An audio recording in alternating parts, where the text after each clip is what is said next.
Welcome students. आज हम लोग इकोनॉमिक्स क्लास 12 पढ़ेंगे। आज हम लोग पढ़ेंगे बाजार चैप्टर में आज टॉपिक है एकाधिकार बाजार। आज हम लोग पढ़ेंगे एकाधिकार बाजार क्या है, इसकी अर्थ क्या है, इसकी विशेषताएं क्या है। आज हम लोग इसके बारे में जानेंगे। सबसे पहले आइए हम लोग डिस्कस करते हैं एकाधिकार बाजार। जो मोनोपोली, इंग्लिश से इसको मोनोपोली कहते हैं, जो दो शब्द मोनोज प्लस प्लस से आया है, जिसमें यह ग्रीक शब्द है। मोनोस का अर्थ होता है अकेला और पोलोस का अर्थ होता है विक्रेता। यह कह सकते हैं एकाधिकार जो है एक अकेला विक्रेता होता है।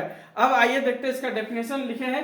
एकाधिकार वह अवस्था है जिसमें वस्तु की पूर्ति केवल एक ही विक्रेता का नियंत्रण होता है। एकाधिकार वह व्यवस्था है जहां विक्रेता का ही केवल नियंत्रण होता है, केवल बेचने वाला का नियंत्रण और अकेला नियंत्रण होता है, एक ही बेचने वाला होता है। एकाधिकारी द्वारा बेची गई वस्तु की कोई प्रतिस्पर्धा नहीं होती है।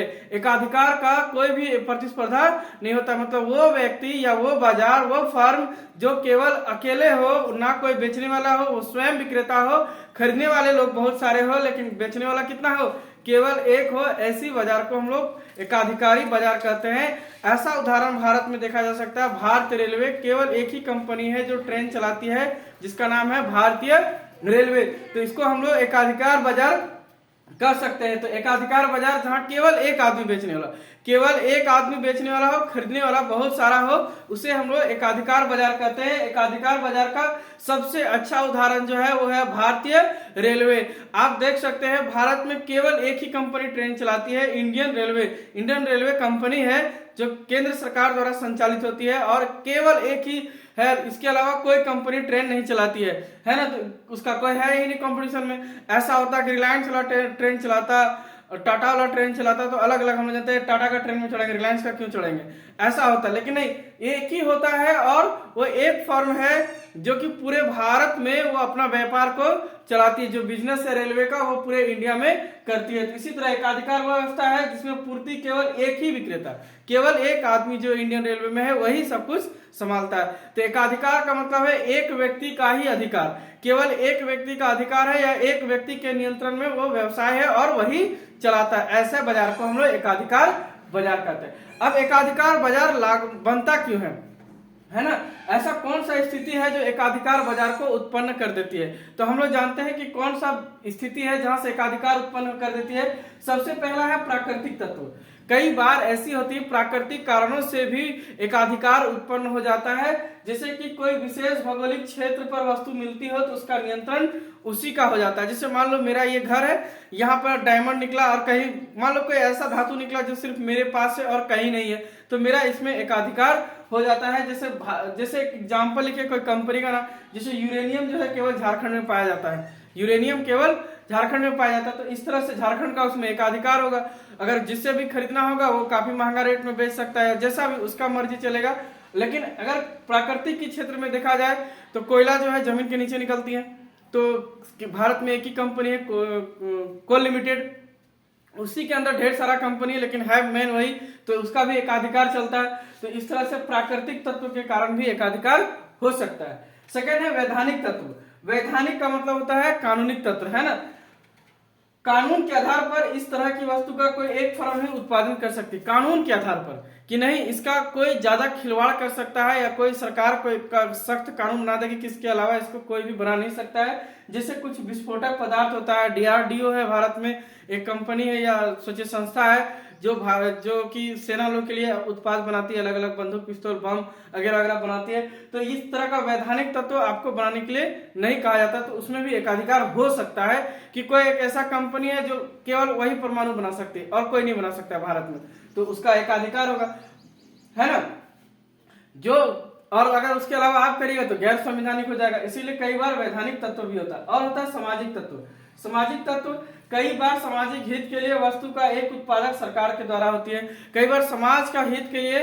जैसे भारतीय डाक एक कंपनी है, इंडियन पोस्ट एक कंपनी है जो कि एकाधिकार में है, उसके अलावा कोई चिट्ठी नहीं भेजता। हाँ, चिट्ठी भेजता है, अब इंटरनेट का जमाना है तो मेल कर सकते हैं, व्हाट्सएप, ट्विटर, टेलीग्राम बहुत सारे है, लेकिन जो डाक है चिट्ठी भेजने का जो तरीका है आप भारतीय डाक द्वारा ही भेज सकते हैं। जो लीगल चिट्ठी भेजा जाता है, कोई भी चिट्ठी आता है तो देखिएगा आपके घर में भी कभी भी चिट्ठी आएगी, चिट्ठी क्या नौकरी आ जाएगा ना तो कॉल लेटर डाक से ही आएगा, तो डाक से ही आती है। तो सामाजिक कारण है कि अगर ये हम किसी कंपनी को दे देते तो हो सकता है उसका दुरुपयोग कर ले, है ना, हो सकता है उसका दुरुपयोग कर ले। इसीलिए इस सबको दुरुपयोग से बचाने के लिए क्या कर दिया गया, सामाजिक के लिए ही लाया गया, समाज के क्षेत्र के लिए, इसीलिए उसको प्राइवेट में नहीं डाला जाता है। सरकारी डाक का हालत बहुत खराब है, आज भी सरकारी है, लेकिन क्या करेगा, भारतीय डाक सरकारी कंपनी है और उसी हिसाब से इसको चलाया जाता है, क्योंकि अगर इसको प्राइवेट में कर दिया जाएगा तो इसका बहुत ही मिसयूज होने लगेगा, क्योंकि बहुत सारी चीजें होती है, केवल चिट्ठी आना जाना ही नहीं होता भारतीय डाक में, इसके अलावा बहुत सारा कार्य होता है। ठीक है, अब है लागत तत्व। सबसे बड़ी बात जो है ना, लागत तत्व। अत्याधिक लागत होने के कारण वस्तु सेवा का उत्पादक एक फर्म करती है। कई बार बहुत ज्यादा लागत लगती है, तो बहुत ज्यादा लागत लगेगा, हजारों करोड़ों अरबों रुपया लगेगा, तो उसमें क्या होगा, कंपनी डूब जाएगी तो बहुत बड़ा घाटा हो जाएगा। इसका बहुत बड़ा एग्जांपल भारत में है भारतीय रेल, इंडियन रेलवे, यह सबसे बड़ा उदाहरण है जिसका बहुत बड़ा लागत है, करीबन 3000 ट्रिलियन करोड़ कंपनी है। कंपनी का जो बैलेंस शीट है वो 3000 ट्रिलियन करोड़ से भी ज्यादा है, शायद 30,000 ट्रिलियन करोड़ है। तो इतना ज्यादा पैसा का कंपनी है कि अगर लॉस हो गया, आम आदमी का अगर कंपनी रहता है तो वो बेहोश हो जाता है कि एगो ट्रेन लपट गया, हम भी लपट जाते हैं, है ना। इस तो सरकार के अंदर में है, क्षति होती है तो सरकार आराम से समेट लेती है, खजाने से ले लेती है जमा। और अगर किराया कम करने का होता है, जिसे मान लेते हैं सामाजिक में ही जोड़ दिया जाए, अगर ट्रेन किसी कंपनी को दे देते हैं तो कितना आराम से किराया रहता, नहीं भाई पटना से दिल्ली जाने का 10,000 किराया लगेगा तो लगेगा, आदमी को जाना ही पड़ेगा, कोई उपाय नहीं है। लेकिन क्या सामाजिक क्षेत्र के लिए काफी कम किराया होता है, मुश्किल से 1,000 2-3 हजार होगा पटना से दिल्ली जाने के लिए, इससे ज्यादा नहीं होगा। इसीलिए लागत भी होता है और सामाजिक तत्व, लागत सबसे बड़ी बात है। रेलवे जो इतनी लागत है कि आम आदमी इस कंपनी को चला ही नहीं सकता। एक प्लेटफॉर्म और एक स्टेशन में ही लगभग 1,000-10,000 करोड़ रुपया का लग जाता है उसी में। अब सोचो, रेलवे ट्रैक है, पुल है, कितना कुछ है, सारा संपत्ति को जोड़ेंगे कितना कितना ट्रिलियन करोड़ हो जाएगा पता नहीं। तो इतना बड़ा कंपनी को और कोई नहीं संभाल सकता, तो लेकिन ये एकाधिकार में भी है, इसीलिए वो एकाधिकार में है और सरकार के अंदर में है, तो आपके हित के लिए ही काम करती है। अब आइए देखते हैं कि इसकी विशेषताएं क्या है। कुछ विशेषताएं हैं, 5-6 विशेषता लिख के रखे हैं, बस फटाफट खत्म हो जाएगा। तब तक एक बार वीडियो को लाइक कर दीजिए, एक बार शेयर कर दीजिए और एक बार सब्सक्राइब करिए। एकाधिकारी की विशेषता है एक फर्म या एक विक्रेता।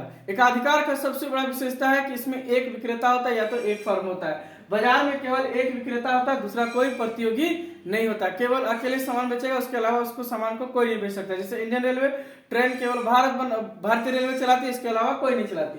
कीमत निर्धारण, अकेला विक्रेता होने के कारण स्वयं कीमत का निर्धारण करता है। और इंडियन रेलवे अकेले सरकार चलाती है, तो वो टिकट का दाम बढ़ाए घटाए ये सरकार के अंदर में रहती है, तो वो हो सकता है कि कीमत को कम भी करे या ज्यादा करे, तो स्वयं कीमत निर्धारक होता है, उसके अलावा कीमत का निर्धारण कोई नहीं कर सकता है। कीमत विभेद, एकाधिकारी फर्म स्वभाव के अनुसार अलग अलग लोगों से अलग अलग वसूल कर सकता है। जैसे मेरा बहुत अच्छा पड़ता है, किसी के यहाँ अच्छा सामान बनता है या वही बनाता है, उसी के पास लेना है, तो हमसे कुछ कोई और रेट ले ले, आपसे कोई और रेट ले ले, ऐसा भी हो सकता है कि अगर कोई ऐसा एकाधिकारी बाजार है, वहां अलग अलग लोगों से अलग अलग कीमत भी वसूला जा सकता है। आदर्श पैमाने पर उत्पादन, देखिए आदर्श पैमाने, वस्तु की पूर्ति के लिए एकाधिकारी अपने पूर्ण सीमा तक उत्पादन कर सकता है। एकाधिकारी को क्या है, वो जितना चाहे तो उतना उत्पादन कर सकता है, लोगों को ज्यादा से ज्यादा सुविधा दे सकते हैं, इसमें उसमें कोई अंतर नहीं है। जितना चाहेगा उतना ज्यादा वो उपयोग करेगा साधनों का और उतना ज्यादा उत्पादन कर सकता है। मर्जी पर निर्भर है, अगर चाहेगा नहीं तो नहीं। अगर रेलवे चाहती है कि नहीं 2-4 को और प्लेटफॉर्म नहीं बनाया जाए, स्टेशन नहीं बनाया जाए, रेलवे का विस्तार नहीं किया जाए, नहीं तो नहीं। चाहेगी नहीं हमको करना है तो करना है। पहाड़ में क्या है, पहाड़ क्या कश्मीर का ऊपर चढ़ा देगा, टाइगर हिल पे ट्रेन, तो अगर उसका मर्जी रहा तो वहां तक पहुंचा देगा। अब फर्म में प्रवेश तथा निकास की प्रतिबंध, फर्म का प्रवेश और निष्कास में प्रतिबंध। एकाधिकारी अपने वस्तु में निपुण होता है, इसी कारण प्रतियोगिता नहीं होता। वो अपने सामान बनाने में इतना निपुण होता है या कोई इनमें से कोई कारण है तो वो इतना निपुण होता है कि कोई प्रतियोगिता उसके साथ कर ही नहीं सकता है और कोई भी नया फर्म नहीं आ सकता, ना ही जा सकता है। अब इंडियन रेलवे कहेगा कि हम बेच के चले जाएंगे, वो भी नहीं हो सकता है, और किसी और को ट्रेन दे देंगे, ये भी नहीं हो सकता, क्योंकि भारतीय रेलवे जो है करीबन 200 सालों से चल रही है, 250 सालों से चल रही है, वो अपने आप को चलाने बहुत अच्छा से जानता है और उसको चलाने का तरीका पता है। वरना अगर प्राइवेट में दे दिया तो रिलायंस वाला बोलेगा पहले मेरा ट्रेन चलना चाहिए, टाटा वाला बोलेगा पहले मेरा चलना चाहिए, तो दोनों ठोक देगा, पता चला खत्म हो गया। त्राईवन, उत्पादन के साधनों में गतिशीलता का अभाव। उत्पादन के साधनों में गतिशीलता का अभाव, गतिशीलता का मतलब काफी तेज से विकास करना। अपना मर्जी है भाई, करेंगे करेंगे, एकाधिकार है, जो दिल में आएगा करेंगे। उपस्थित साधनों के पास कार्य के समान अवसर अन्य जगहों के उपलब्ध नहीं होते हैं, मतलब हर जगह अवसर एक जैसा उपलब्ध नहीं होता है और अन्य फर्म के पास इसके लिए कोई अवसर नहीं होता। मतलब किसी और को फर्म को ये सोचे कि हम रेलवे जैसा कुछ और बना ले, रिलायंस वाला सोचेगा कि नहीं हम भी अब रेलवे जैसा कुछ स्टार्ट कर ले, जमीन उमीन खरीद लेंगे, हमारा क्या है, हम भी पैसा कमी नहीं है, वो भी स्टार्ट कर दे, ऐसा नहीं हो सकता है। तो इसलिए कहते हैं अन्य फर्मों के पास इसके लिए उपयुक्त अवसर भी नहीं होता, ऐसा करने के लिए उसके पास भी जगह नहीं है कि हम कम से कम नहीं तो रिलायंस वाला 2 जगह तो लगा सकता है, मुंबई से दिल्ली ट्रेन अपना चला सकती है, लेकिन ऐसा उसके पास उपलब्ध नहीं होता है, जिस कारण से एक ही आदमी करता है, भारतीय रेलवे ही करती है। अब भारतीय रेलवे का मर्जी होगा वो ज्यादा से ज्यादा विकास कर दे, सरकारें निर्भर कर जाती है, कुछ सरकारें होती है नहीं ट्रेन को सफा करवाते हैं, कहाँ विस्तार कराएंगे, और कुछ का होगा कि नहीं चलो बहुत और लंबा ट्रैक लगाओ जल्दी जल्दी होगा, तो उन पे निर्भर करता है, उत्पादन के साधनों की गतिशीलता का अभाव हो जाता है। इसमें आज के लिए इतना ही है, एक बार चैनल को लाइक करें, सब्सक्राइब करें और शेयर कर दीजिए। आज के लिए इतना ही, नाइस टू मीट यू, जय हिंद।